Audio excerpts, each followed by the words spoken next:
Well, to find out more now, we turn to Dali Yang. He's a political science professor at the University of Chicago. He is joining us from Hong Kong. Thank you for joining us. You're welcome. The two sessions have special significance this year as they come after the once in a 5 years Communist Party Congress of October 2017. Can you tell us a little more about that? Well, certainly in terms of the procedures, it's the Communist Party leadership that sets the agenda, the major policies, the reform plan, and then submit those to the National People's Congress, the national legislature, for ratification, approval, and of course elections, as the nominally emphasized. So this is a procedural issue, but it actually provides the connection to the source of people's power in terms of the National People's Congress, even though the delegates of the National People's Congress are indirectly chosen by the local levels. Term limits have been removed for president and vice president, and President Xi Jinping was sworn in today, Saturday, I should say. How is the world reacting to this news? Well, I think actually there has been quite a bit of a sort of discomfort in some way in thinking about, oh, is he going to be serving for life?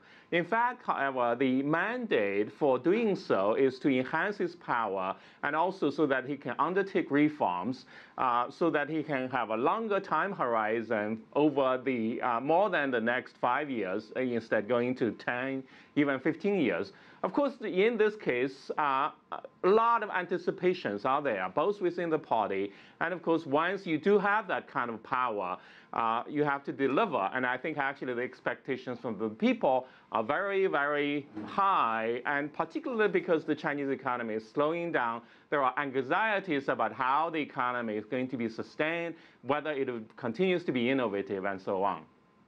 So economic issues, a key focus as 2018 marks the 40th anniversary of China's reform and opening up policy. Tell us a little bit more about this. Well, certainly China has achieved tremendous progress in economic development, lifting this vast country with the world's most population to the middle income rank.